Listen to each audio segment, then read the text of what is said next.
Shabbat Shalom, ¿cómo están? Bienvenidos nuevamente a la entrega de la Parashá de la semana.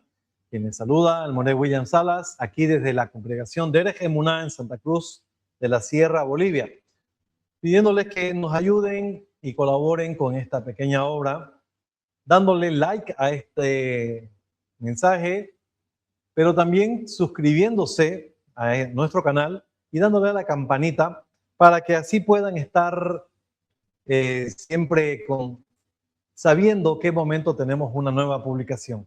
Y mucho mejor si por favor también pueden compartir este video.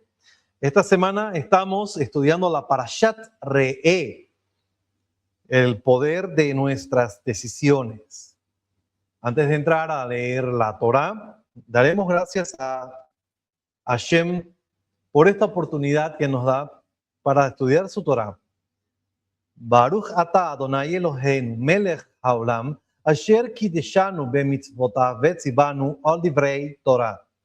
Bendito eres tú, eterno, nuestro Dios, Rey del universo, quien nos santifica con sus mandamientos y nos ha ordenado con respecto al estudio de las palabras de la Torá.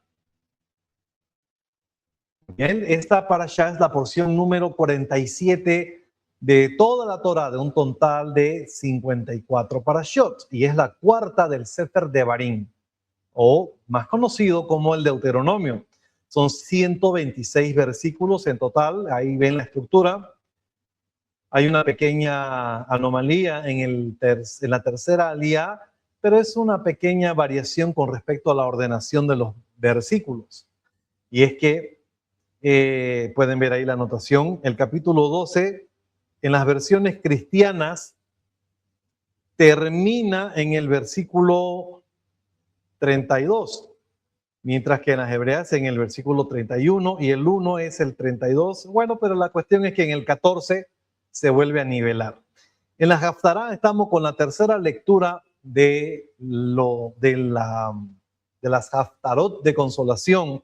Y en este caso hemos leído el libro del profeta Isaías. Todas las Haftarot de consolación vienen de Isaías. En el capítulo 54, verso 11, hasta el 55, verso 5, 12 versículos en total.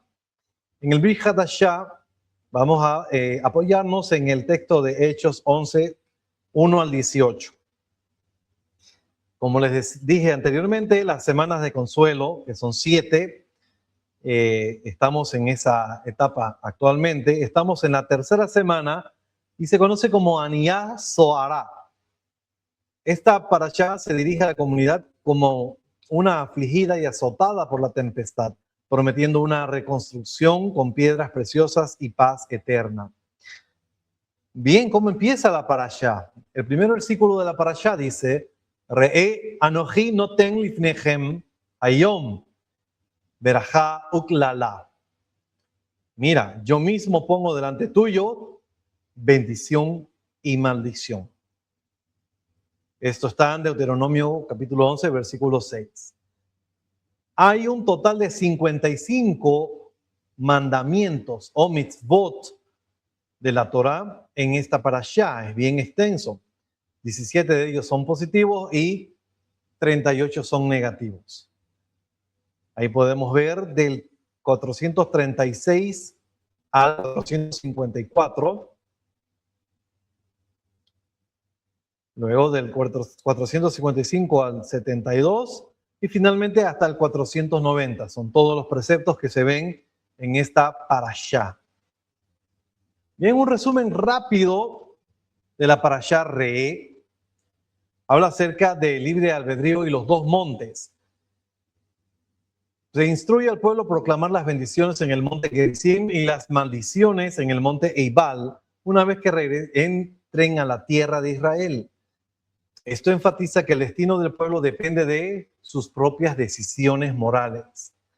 También se refiere a la centralización del culto. Hashem no quiere que el culto esté diseminado, sino concentrado en un lugar específico, que luego ya sabemos esta ciudad será Jerusalén o Jerusalén, como la conocemos en español.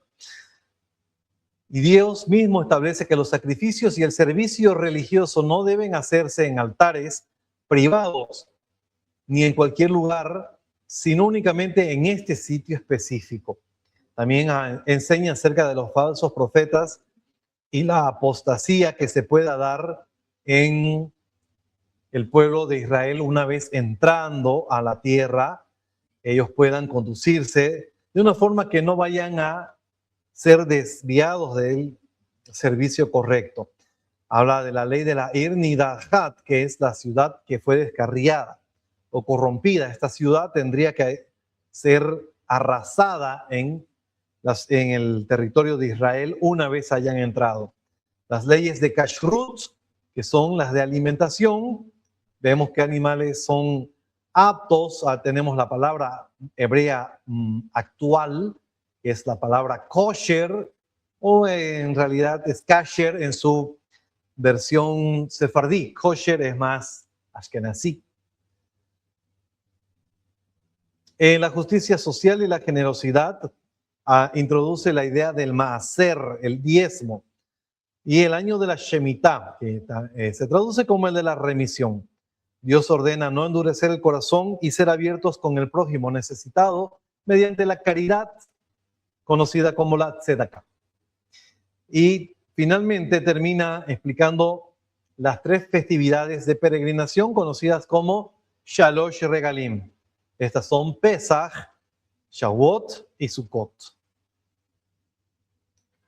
Bien, un resumen de la tercera haftará de consolación, conocida como Aniá Zohará o afligida. Habla de los siguientes temas: la Jerusalén restaurada. Dios promete reconstruir la ciudad asolada usando zafiros y piedras preciosas, asegurando que todos sus hijos serán discípulos divinos dotados de una paz absoluta, inmunidad total. El Creador garantiza que ninguna arma forjada contra su pueblo prosperará y que cualquier acusación en juicio contra ellos fracasará de forma rotunda. Nutrición espiritual. Se invita de forma abierta y gratuita a todos los sedientos a saciarse con las aguas de la Torá, prometiendo un pacto eterno basado en el linaje del rey David. Vínculos temáticos entre la Parashá y la Haftará. Tenemos la identidad de hijos de Dios. En la Parashá, a inicios del capítulo 14, Moshe les dice al pueblo: ustedes sois hijos de Dios.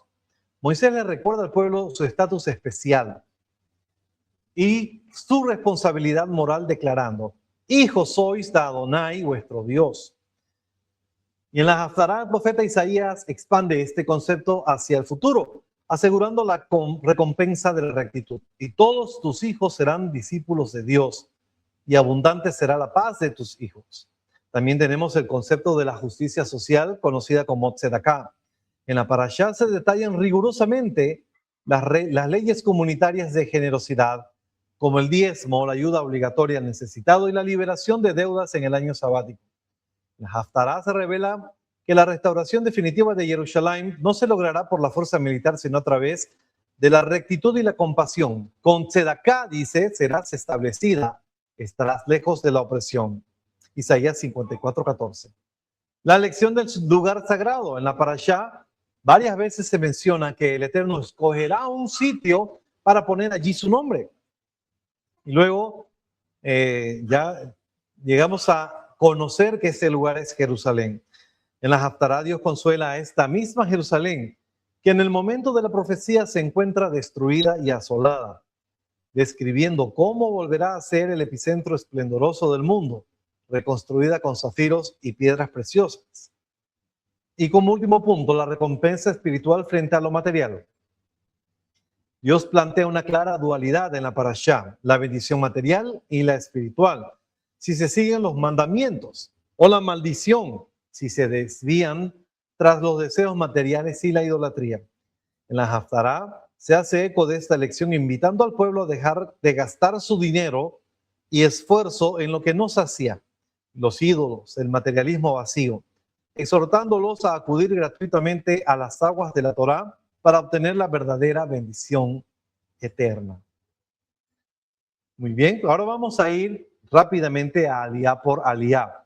En la primera aliyá, que son 17 versículos, ahí vemos a Moshe que presenta al pueblo la elección entre la bendición que está ligada con la obediencia de los mandamientos y la maldición que es la consecuencia de la idolatría, con miras a la entrada a la tierra prometida. Entonces vimos nosotros el primer versículo en el que Moshe les dicen que presten atención, que miren que él les está poniendo delante de ellos tanto la bendición como la maldición. Y da las condicionantes para acceder a cada una de ellas. La maldición, primeramente la bendición, si se obedece los mandamientos que Adonai, el Elohim de Israel, les ha ordenado. Pero la maldición si no se obedecen los mandamientos de Adonai. Entonces menciona él que cuando vayan a entrar a la tierra, lo primero que tienen que hacer una vez ya la hayan conquistado es llegar a estos dos montes que están uno junto al otro. Uno está al norte y el otro está al sur. Es el monte Eibal y el monte Gerizim. Ustedes saben que todos nuestros mapas están orientados al norte, ¿no es cierto? Es más, decimos que cuando una persona no está ubicada, dice, ha perdido su norte. Sin embargo, los mapas en la Edad Antigua se orientaban, ¿saben hacia dónde? Hacia el este. Y hacia el este, fíjense, ¿quién quedaba a la derecha? El sur. ¿Y quién quedaba a la izquierda? El norte. En la cultura de la Biblia, la izquierda siempre se ha relacionado con lo malo y la derecha con el bien. En estos dos montes, el monte Gerizim es el que se encuentra al lado sur, mientras que el monte Eibal es el que se encuentra al lado norte. Dice el profeta que del norte es que se va a desatar el mal sobre toda la tierra, ¿no es cierto? Entonces se refiere al lado del rigor, del lado de la izquierda. Entonces en el monte Gerizim se dice que es un monte lleno de vegetación, lleno de árboles frutales, con la tierra muy fértil, mientras que el monte Eibal es un monte árido. Para que le dé una idea visual a Israel de que la bendición trae justamente esa situación de bonanza y fertilidad, mientras que la maldición trae esa aridez, esa falta de bendición, justamente, valga la redundancia. Bien, acá en esta página vemos que el Eterno les dice, al finalizar aquí en el versículo 32, deberéis ser esmerados. Esta palabra me gustó, yo la estoy poniendo como traducción, porque se parece mucho a la palabra ushmartem, de shomer. Shomer es la acción de cuidar, de preservar, de tener el cuidado con respecto de algo. Entonces el Eterno dice, ushmartem la azot et kol hajukim, que tengas ese cuidado, ese esmero de hacer todos los hukim. ¿Qué son los hukim? Son esos estatutos, esas leyes que no sabemos cuál es la razón por la que se ha dado, simplemente obediencia. Pero luego tenemos los de et hamishpatim, también los mishpatim, que son las leyes que nosotros podemos entender su razón lógica y judicial de por qué se está dando. Asher anochi noten lifnehem hayom, de las cuales yo les estoy poniendo en vuestra presencia el día de hoy. En el el capítulo 12, al inicio ya empieza diciendo, estos son los estatutos, Behamishpatim, y las leyes, Asher Tishmerum, en las que debéis esmeraros en cumplir. ¿Cuándo qué? Cuando entren a la tierra que Adonai, el Elohim de sus padres, les está dando para poseerla. Y les da varias instrucciones. Además dice que tienen que destruir por completo todos los lugares donde las naciones rinden culto, esas naciones que van a conquistar. ¿A quiénes? A sus divinidades, en las altas montañas, en las colinas, debajo de todo árbol frondoso.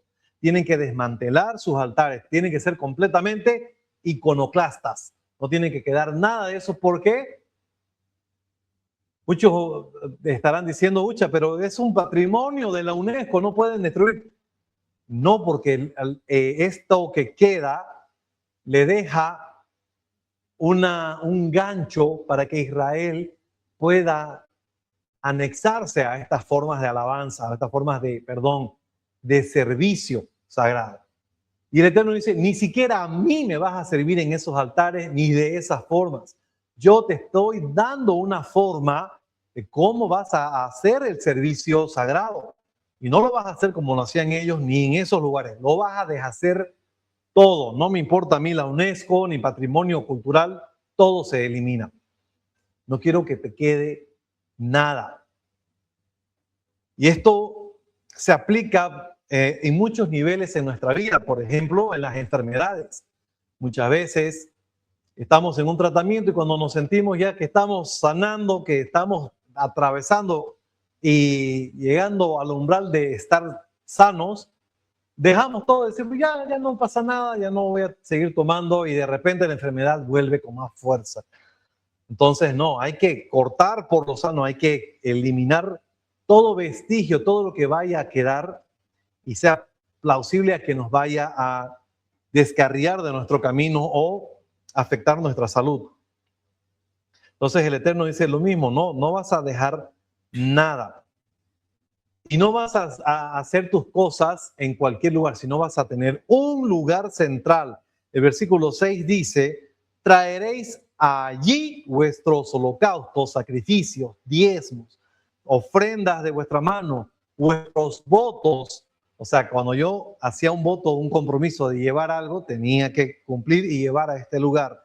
Los donativos, los primerizos de vuestro ganado y vuestro rebaño, ahí van a llevar, no a cualquier lado. Comeréis allí ante Adonai vuestro Elohim y os alegraréis en todos vuestros emprendimientos, vosotros y vuestras casas, o sea, vuestras familias, según la bendición de Adonai vuestro Elohim. Aquí hay un versículo importante y por eso fue que me emocioné colocando todo el texto, toda la aliyá. Y es un versículo que nos atañe hoy en día, tanto a judíos como a creyentes judíos en el Mesías, como a creyentes en el Mesías, que quieren guardar la Torá. Ya les dije cuando empezamos a estudiar el libro de Devarim, que Moshe habla acerca de los 40 años y estos 40 años que Israel estuvo en el desierto son una insinuación directa a los 40 jubileos que la iglesia está en el desierto esperando en que Yehoshua, o sea, Yeshua, nos meta, nos introduzca a la tierra prometida. Y eso solo puede hacerlo Yeshua, aquí conocen como Jesús, es el mismo nombre, Jesús y Josué en hebreo. Pero ¿qué sucedió estos 40 años? Está sucediendo lo que nos dice el versículo 8. Dice, Lo ta'asun kehol asher anachnu osim po hayom. ¿Qué es lo ta'asun? No vayan a hacer, no haréis, kehol asher, según todo lo que anachnu, nosotros, fíjense que Moshe se pone en la bolsa también. Anachnu osim, lo que nosotros hicimos aquí, afuera, todavía no hemos ingresado. Hayom, hasta el día de hoy. Ishkol hayashar be'einav. Ish, ¿qué es? Un varón, o sea, una persona. Kol yashar, Kol es todo. Hayashar, perdón, no es Yashar. ¿Qué es Yashar? Es lo correcto. Hacer lo que es correcto o hacer la Torah de forma correcta. Be'einav, en tus ojos, o sea, según el criterio de cada persona. ¿Y por qué digo que nos encontramos en esta etapa? Porque es lo que quise traer esto, llegar hasta acá. Porque actualmente está esa idea o queremos saber qué tenemos que hacer. Tenemos que guardar Shavuot con el calendario original, el calendario de los caraítas. Y salen otros y dicen, no, el calendario original es el calendario de Enoch. Y así cada cual tiene su forma de entender las cosas. ¿Quién está bien? Ninguno. ¿Y quién está mal? Tampoco ninguno. Cada cual lo hace según su criterio, como lo ha entendido.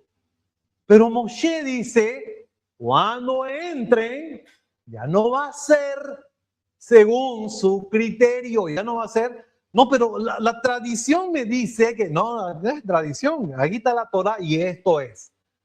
El Mesías no va a decir cómo hacer todas las cosas. Pregunta, ¿y por qué las hacemos entonces? No hagamos nada. Bueno, pues no hagamos nada, echémonos en la hamaca, que pase el Shabbat, que pasen las fiestas.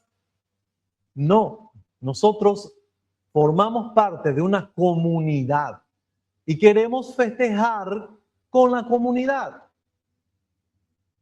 Al principio, cuando quisimos volver a retomar nuevamente esta carrera de seguir en el servicio Hashem, quedamos todos, vamos a hacerlo conforme a la halajá. ¿Y cuál es la razón? Se me ocurrió a mí porque yo soy el jefe y soy el tirano de la congregación. No, hermanos. Se lo hizo porque no queremos introducir desorden. Porque cada cual va a tener su criterio y si empezamos a poner el criterio de uno, un segundo va a querer poner el suyo y el tercero y el cuarto y así se va a hacer desorden y como decimos en Bolivia, en Santa Cruz se va a hacer chacota y en lugar de conservar una unión va a haber una desunión. Entonces lo que tenemos seguro es una halajá, ¿ok? Sigámosla. Para celebrar en comunidad, para aprender de estas fiestas. Porque también Hashem se las dio a su pueblo para que el pueblo pueda entender el mensaje que él quería darles. Un mensaje, por supuesto, extenso, que desemboca, por supuesto, en el Mashiach, en el Mesías Yeshua. Pero no por eso tiremos las manos y digamos, ya no celebremos. Los discípulos seguían celebrando las fiestas. Pablo estaba desesperado por volver a Jerusalén para Shavuot. Quería celebrar, pasar Shavuot en Jerusalén. Ya había pasado mucho de Yeshua. Entonces vemos que sí, los discípulos siguen guardando las fiestas. Pero esto tiene su tiempo límite. ¿Cuál es? La entrada definitiva a la tierra. En el verso 9 nos dice, pues no habéis entrado aún, todavía no has entrado. No te preocupes. Cuando entres, ahí todo te va a quedar claro. ¿Por qué? Porque en el 10 te dice, porque cruzaréis el Jardín y os estableceréis en la tierra que Adonai vuestro Elohim os hace heredar a vosotros. Y os hará reposar de todos vuestros enemigos de alrededor y residiréis con seguridad. Eso es en la primera alía.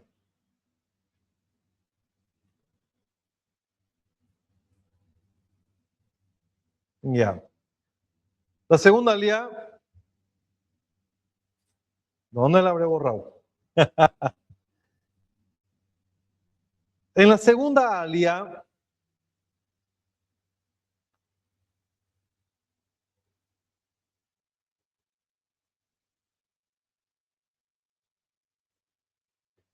se enseña acerca, vamos de nuevo, tercera.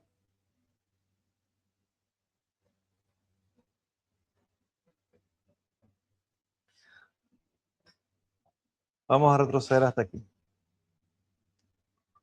Son 18 versículos del 12, 11, 28. Vamos a repasarlo.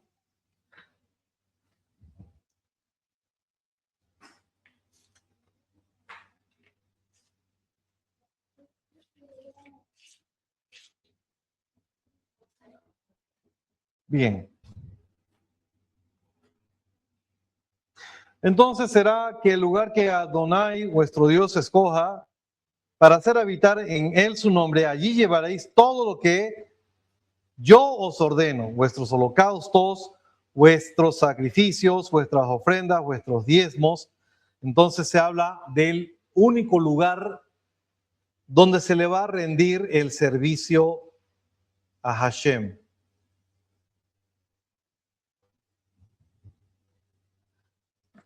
Pero aquí habla algo muy interesante. Él les aclara que no está limitada la shejitá y el sebaj, o sea, que es shejitá, el degollar, y el sebaj es hacer un sacrificio, o sea, faenear a un animal. Nosotros entendemos como hacer un sacrificio como llevarlo al altar, hacer algo sagrado, ¿no es cierto? Pero sebaj significa simplemente faenear a un animal.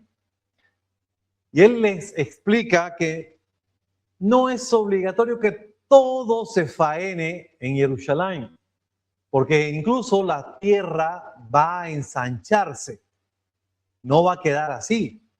La tierra va a crecer, las fronteras van a hacerse más grandes. Y entonces les dice, cuando se ensanche y ya no puedas ir hasta Jerusalén, pero tu alma tenga ansia de comer carne, puedes comer. La única condición, no consumas la sangre, porque en la sangre está, ¿qué cosa? La vida, el nefesh de todo ser vivo.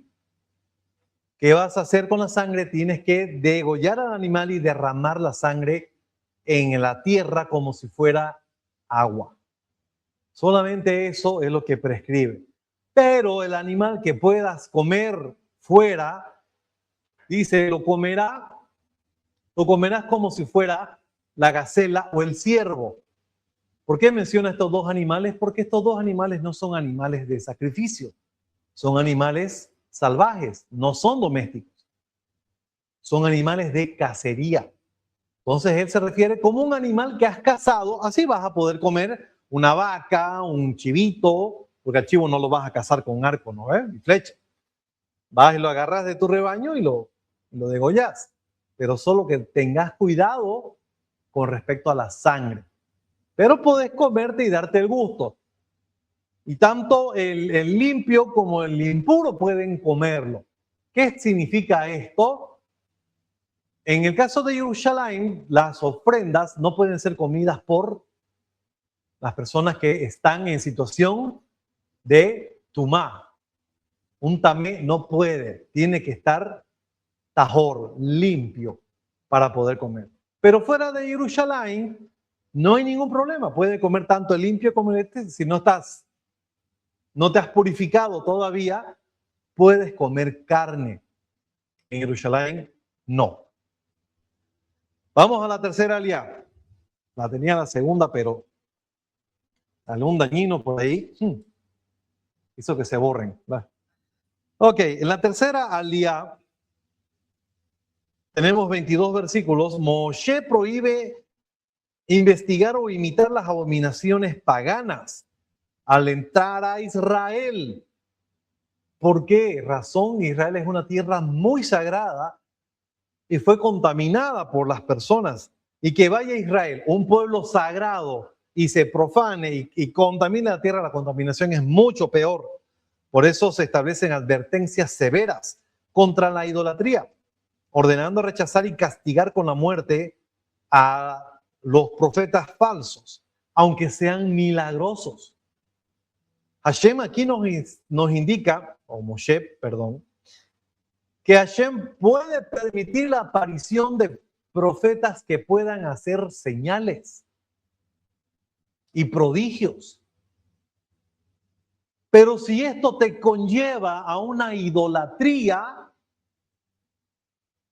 te desvía de la adoración o del servicio a Hashem, ese profeta es falso.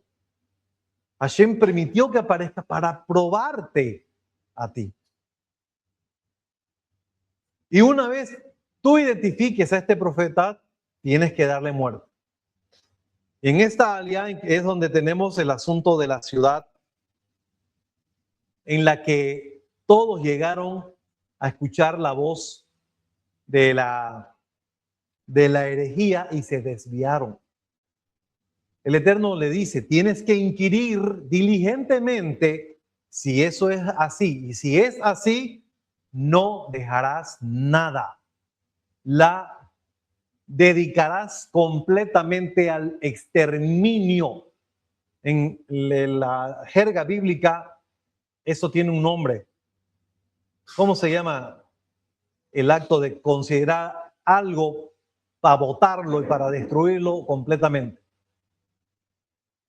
Anatema. Era anatema. Todo. Nada podían llevarse, ni las ovejas, ni las vacas, ni a los niños. Todo tenía que ser arrasado. No podía quedar nada si algo te desviaba de esa adoración. Y esta alía me hizo pensar en la situación de los judíos en la actualidad, que rechazan a la persona de Yeshua, de Jesús, y ellos llaman Yeshú. Y muchos dicen, se van a ir al infierno. Pero la verdad es que no nos ponemos a pensar de que el mensaje del Mesías fue trastocado, fue maquillado, se le puso otra cara, y la cara que recibieron los judíos y reciben hasta el día de hoy es una faceta completamente idólatra, es lo que ven ellos. Ellos dicen, los cristianos adoran a otro Dios que dicen que es el mismo, pero este Dios es Jesús.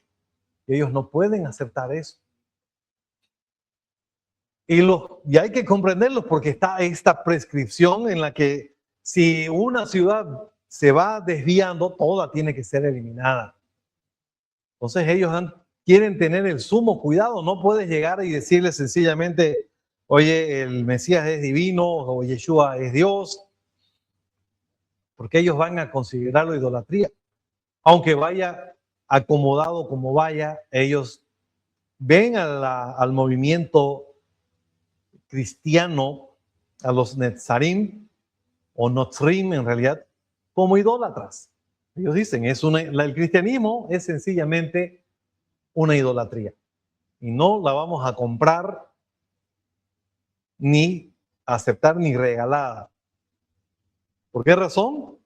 Porque el Eterno es estricto con respecto a las herejías que te llevan a una idolatría. Bueno, en la cuarta alía destaca la santidad de Israel como pueblo de Dios. Prohíbe las mutilaciones corporales, cortes de pelo, sajaduras y otras cosas para cuestiones de luto.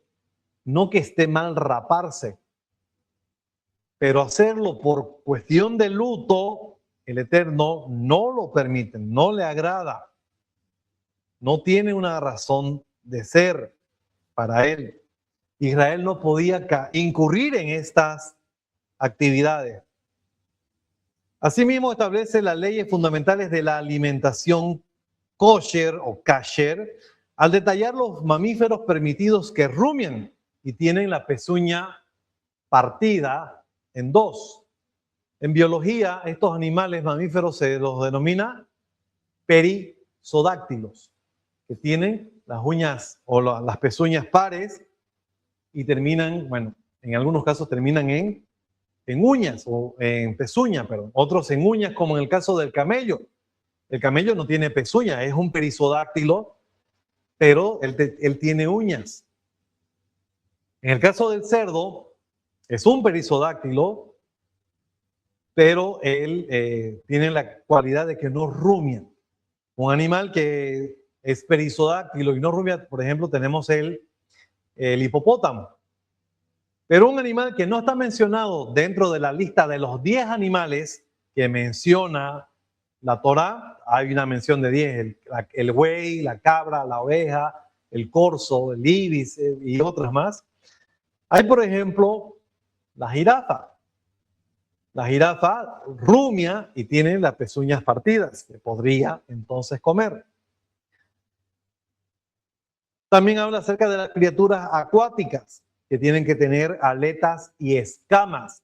En otras palabras, primero tiene que ser pez, porque todos los peces tienen aletas, pero hay animales acuáticos que no tienen aletas, como por ejemplo la langosta, los camarones, etc. Esos están prohibidos para la dieta de Israel. Y si es pez, además tiene que tener escamas. Y también da una lista de aves prohibidas. Finalmente, veta el consumo de animales muertos por causas naturales y cierra la prohibición estricta de cocinar a un cabrito en la leche de su madre, base de la separación que hacen los judíos actualmente entre la carne y los lácteos. Aquí hay algo interesante con respecto a los animales muertos por causas naturales. El Eterno le dice a su pueblo, ustedes son una nación santa. Eso ustedes no pueden comer. Pero se lo pueden dar al extranjero. ¿A cuál extranjero? Al extranjero afuera, o sea, tienen que embalarlo y exportarlo.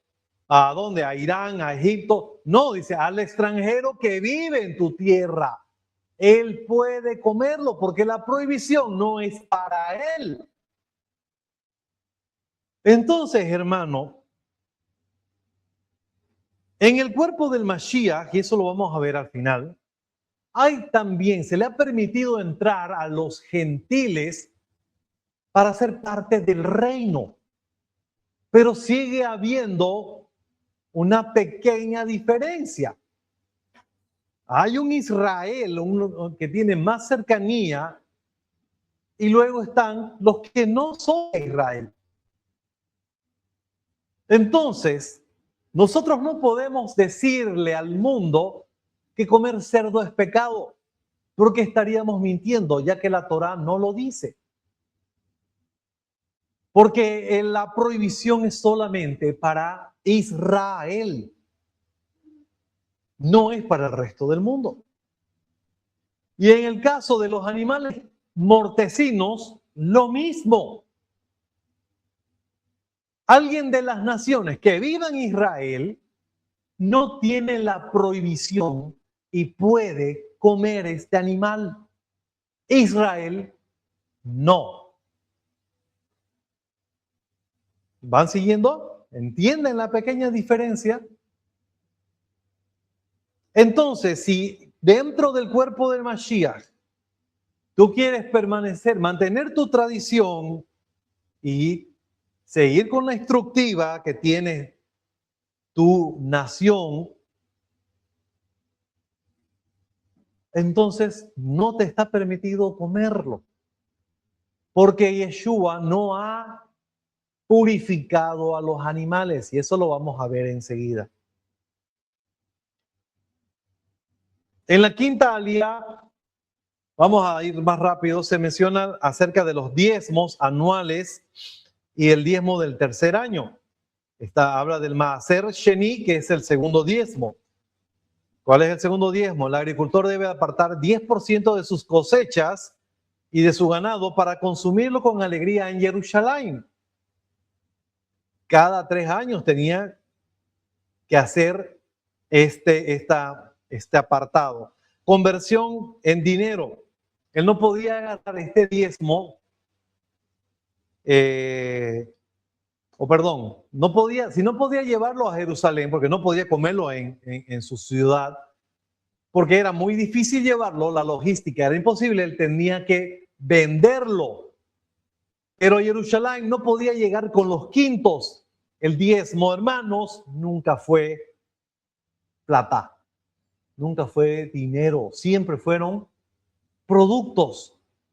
Entonces dice la Torá, cuando llegues ya al lugar, porque obviamente Jerusalén no existe como tal en este momento, dice, cuando llegues a ese lugar donde yo pondré mi nombre, ahí ya puedes comprar lo que tú quieras, licor, vino, carne, lo que quieras, y vas a comer delante de mí y te vas a alegrar. Ese era el diezmo de cada 3 años. En una shemitá, ¿saben qué es un shemitá? ¿No? Es un periodo de 7 años. El séptimo año era especial, entonces nos quedan los 6 años. Los 6 años se partían en 3 y 3. El segundo diezmo se daba en el tercero y en el sexto año. Se daban dos veces en una shemitá. El judío iba a Jerusalén a presentar este diezmo, el Maaser Sheni. Pero también había el Maaser Ani, que es el diezmo del pobre. También cada 3 años este diezmo no se lleva a Jerusalén, sino que se tiene que almacenar para alimentar a los levitas, a los huérfanos, a las viudas y a los extranjeros, en un lugar que se conoce como alfolí. Traed los diezmos al alfolí, dice, ¿no? ¿Y qué es el alfolí? Muestran uno, es una canasta donde mete plata. Alfolí eran almacenes donde se llevaban estos productos. Y así los levitas que no tenían heredad, los huérfanos, las viudas y los extranjeros podían disponer de este diezmo. Se habla también aquí acerca de lo que habíamos hablado, el periodo de Shemitah, que es un periodo de remisión de deudas. El periodo ya estaba establecido. No era que hoy entrabas en tu deuda y tenías 7 años, no. Ya nosotros estamos en un periodo, es el periodo de Shemitah, permanece constante. En un siglo se tienen 2 Yobelim, y cada Yobelim tiene ¿cuántas Shemitot? ¿Cuántas Shemitah? 7. ¿No ve? 7 periodos de Shemitah y el 50º año es el Yobel. Y habían 2 Yobelim en un siglo. ¿Ok? Entonces, en este periodo, el 7º año, si caía ese de año, ya se liberaban las deudas, se las perdonaba. Por eso hay una prohibición a aquel que recibía una deuda de aceptar si incluso te caía en el 6º año. Si te caía en el 6º año de la Shemitah, lo siento, el 7º tenés que perdonar. ¿Qué se refiere? Les aclaro esta película. Si una persona se endeudaba y no tenía con qué pagar, entonces tenía que ofrecer o los servicios de su hija, no para prostituirla, sino como una esclava, o él mismo. Ya si obviamente el varón se agradaba y la tomaba, tenía que tomarla como esposa a la que fue vendida como esclava. No como muchos ateos ponen, él la vende para pagar su deuda. No, no es que la está vendiendo. Cuando uno se vende a una persona, en realidad es para pagar una deuda. Pero si uno se vende en el año primero y no termina de pagar hasta el 7º o hasta el 6º, el 7º sale libre y se le condona la deuda. Si uno se vende en el segundo, ya hay un año que no va a pagar. No es que va a contar de ahí 7 años para él. ¿Me entienden? ¿Me aclaro? El periodo de Shemitah está fijo y no se puede mover.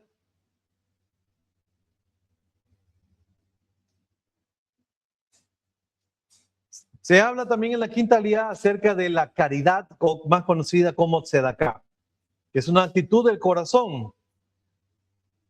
Se prohíbe, por lo tanto, endurecer el corazón, expresar o cerrar la mano ante el hermano pobre.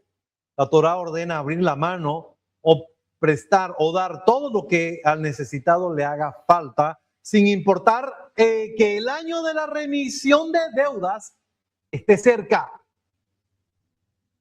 ¿Queda claro, no es cierto? Israel entró ¿qué año a la tierra sagrada? Bueno, según el cálculo que he hecho yo, en el año 1. Moshe muere o termina de hablar en el último Yobel. Y luego empieza, cuando entran a la tierra, tuk, tuk, se activa el mecanismo de la Shemitah y del Yobel. Porque entran aproximadamente el año 2501 después de Adán. Y pasan 2 Shemitot, porque hay 7 años que Josué conquista la tierra y otros 7 años que se hace la repartición de la tierra. Ya se activa el periodo de Shemitah y por supuesto el del Yobel. Las leyes del esclavo Ibrí, que ya les comenté acerca de la esclava, pero el esclavo también, si es que el esclavo se prenda a su patrón, él se quedaba, ya no salía. O si el patrón le daba a una esposa y él tenía hijos, él no podía salir no se podía llevar a la esposa y a los hijos, porque eran del patrón. Entiéndase el patrón, el hermano al que se le debe, el acreedor. Entonces era una forma de enganchar, pero en el Yobel él sí podía salir del todo, llevándose esposa, hijos y todo lo demás.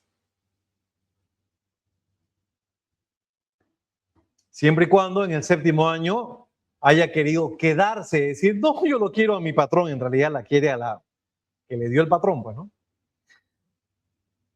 En la 6ª aliyá habla acerca de los animales primogénitos. Todos los machos nacidos del ganado son consagrados a Dios y son usados para el sacrificio. No se puede comer, no se puede usar para el trabajo ni trasquilar si es que son ovejas. Tienen que comerse en Jerusalén. Pero si tienen un defecto físico, se salvaron. Pierden ese estatus de sagrado y se puede consumir en cualquier ciudad. Y empieza enumerando las 3 fiestas de peregrinación. Detalla la obligación de celebrar Pesaj comiendo matzá en primavera, Shavuot 7 semanas después. ¿De cuándo dice?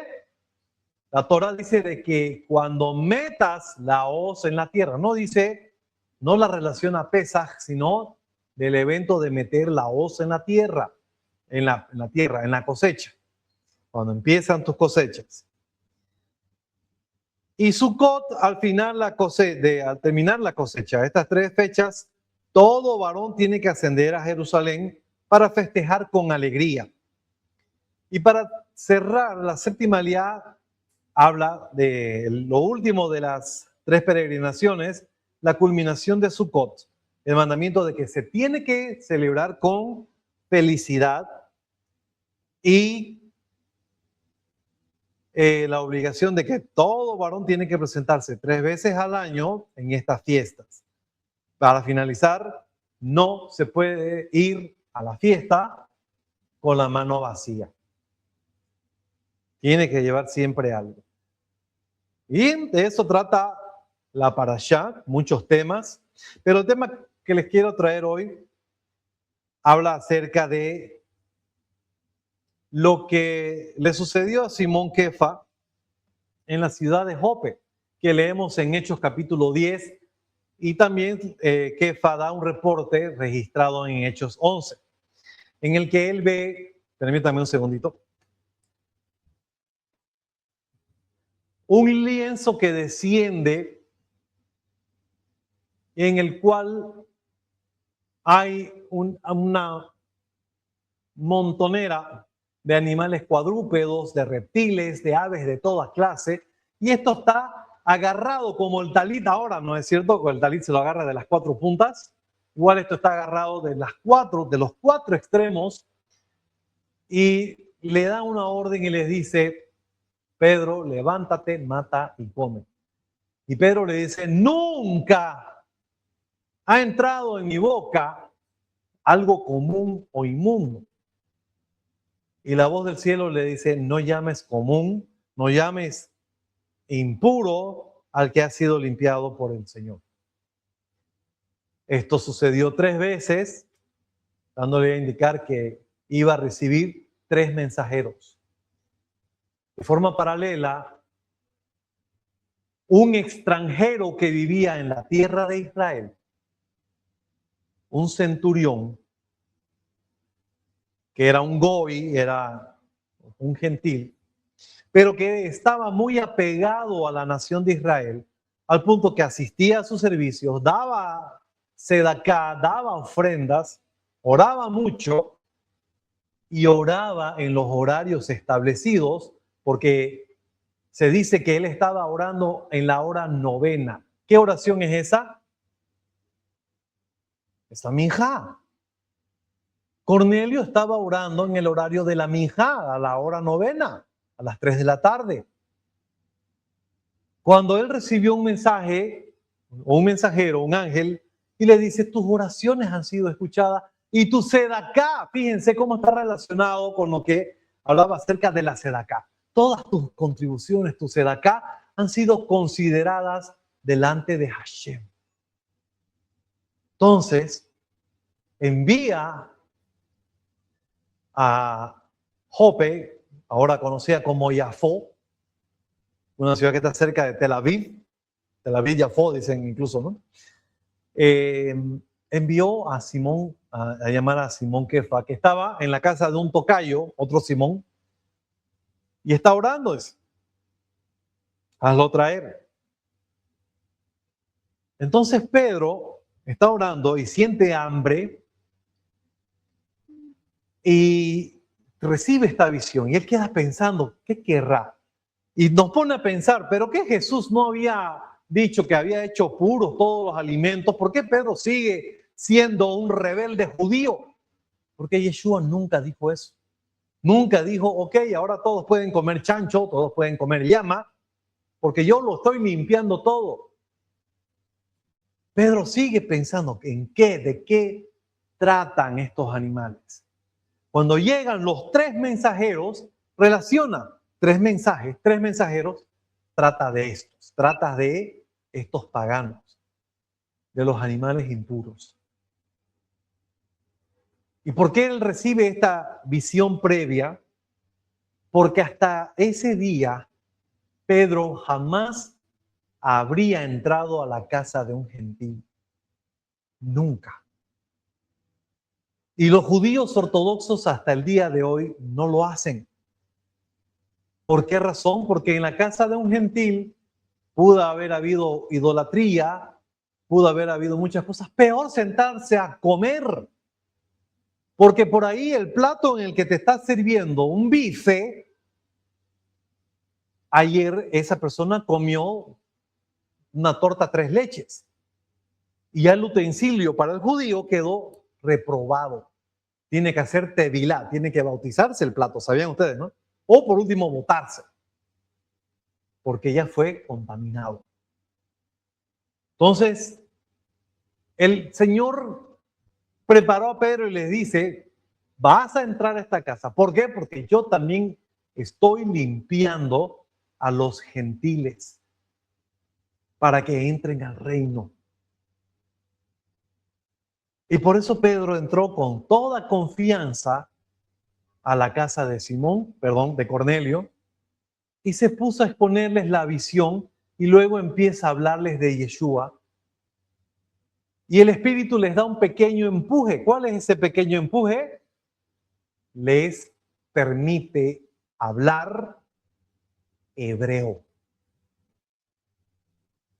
Pero hoy dicen lenguas. Exactamente.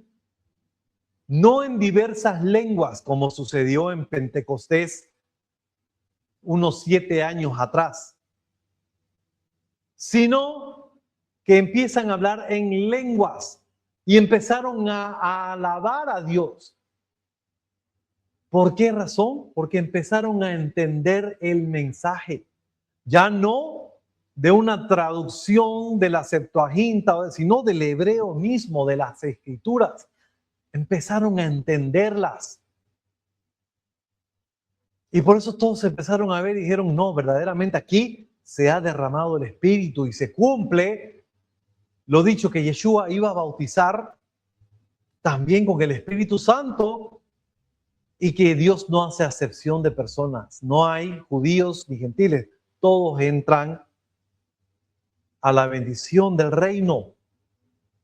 Si bien el reino fue dado a Israel, pero es en primera instancia porque no es para ellos exclusivamente, sino que es para todo el mundo. Entonces se abrieron las puertas y tenía que ser aquel que le dieron las llaves del reino quien tenía que abrir las puertas, primero a los judíos y ahora a los gentiles. Y los gentiles empezaron a formar parte ya del pueblo de Hashem. Ya moraban con el pueblo, ya no hacía falta estar en Tierra Santa para morar, ser un extranjero que mora entre ellos, sino que en cualquier parte del mundo ya ellos podían estar unidos en el espíritu con sus hermanos judíos. Entonces, amados hermanos, la visión no tiene que ver en ninguna manera con que ya el Eterno ha levantado la prohibición a Israel de comer animales que no son considerados puros. Hay un detalle interesante con respecto al arca, que en el arca se dice que van a entrar de 2 en 2, pero de los puros entran 7, ya de los impuros entran los demás. En la mención de los animales puros e impuros que son elevados para ser salvados, es justamente lo que ha hecho Yeshua. Él ha conservado, por supuesto, de la gente que es pura de su pueblo, pero también quiere salvar a aquellos que no han sido considerados puros en un principio. Y hay una enseñanza en el judaísmo que dice que cuando Mashiach venga, el cerdo, que parece puro en apariencia, pero internamente no lo es, porque es el único que tiene la pezuña partida, pero no rumia, mientras que los otros 2 animales sí rumian, pero no tienen la pezuña partida. En el caso del cerdo va a haber un cambio genético. Va a poder o va a aprender a rumiar en los tiempos del Mashiach, en el milenio que Mashiach reina. Y eso así como la jirafa, por la condición que tiene, se puede comer, el cerdo también será considerado comestible. Si es cierto, no lo sé, pero hay una enseñanza profunda en esto. Y es que aquellas personas que han querido mostrar ese judaísmo, pero que la genética no les dio, no les alcanzó, porque solamente fueron gentiles que se quisieron usar su kipá, su talí, quisieron ser parte del pueblo. Hashem, a través del Mashiach, va a cambiar ese pequeño detalle de la naturaleza con respecto a este pequeño animal, al marrano. Y esta es una situación bien compleja que quiero aclarar hoy en día. Ustedes saben que la historia de Israel es muy diversa, tiene muchos matices.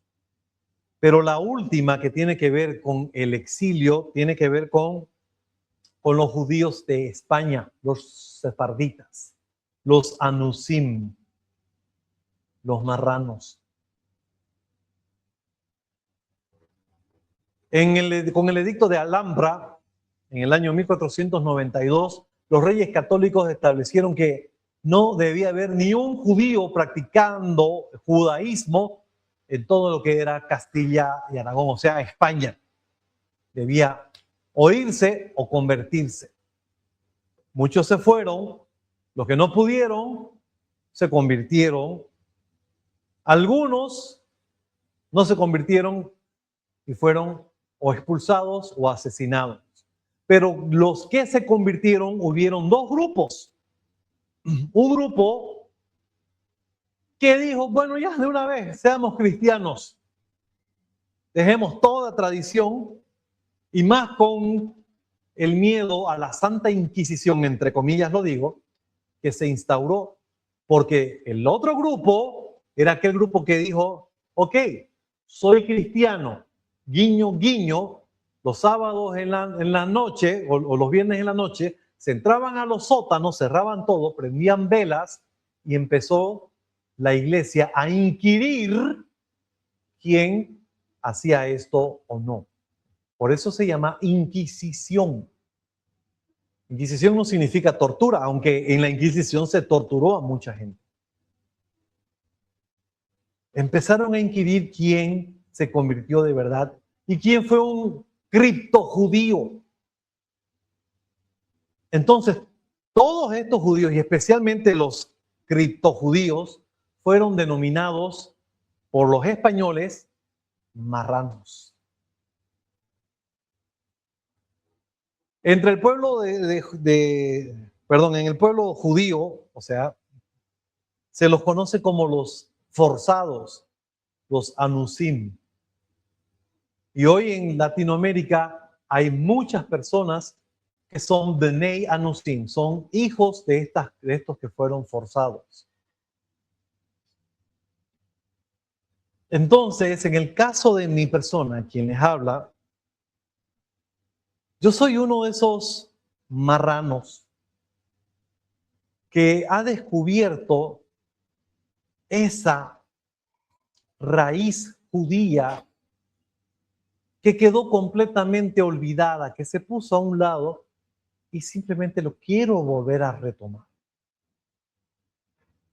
Y es por eso que he decidido guardar la Torá y cumplir con la halajá de Israel, pero tampoco dejando de lado la bendición que Hashem permitió al pueblo judío en esta situación, y es conocer a un poco la fuerza acerca de Yeshua. Yo tampoco lo puedo dejar de un lado. Entonces, vemos que hay varios matices en el cuerpo de creyentes en el Mesías. Están los judíos que creyeron en el Mesías y no dejaron nunca de ser judíos. Están los gentiles que eran siempre gentiles, o tal vez tenían alguna raíz allá en el pasado, pero dejaron el judaísmo. Y esto lo podemos ver abundantemente en la iglesia cristiana. Son personas que han querido hacerse un lado del judaísmo y seguir con sus tradiciones, pero siguen al Dios de Israel. Pero hay un punto en el medio y que tal vez, no estoy seguro, Cornelio estaba ahí. Cornelio quería formar parte. Entonces se le abrió la puerta y se le dijo, puedes. Y por eso Yeshua le permite a Pedro esta visión, para dar a entender que ya no podemos considerar impuro a ninguna persona que el Mesías ha limpiado, y que la salvación se ha extendido desde Israel hasta el último confín de la tierra.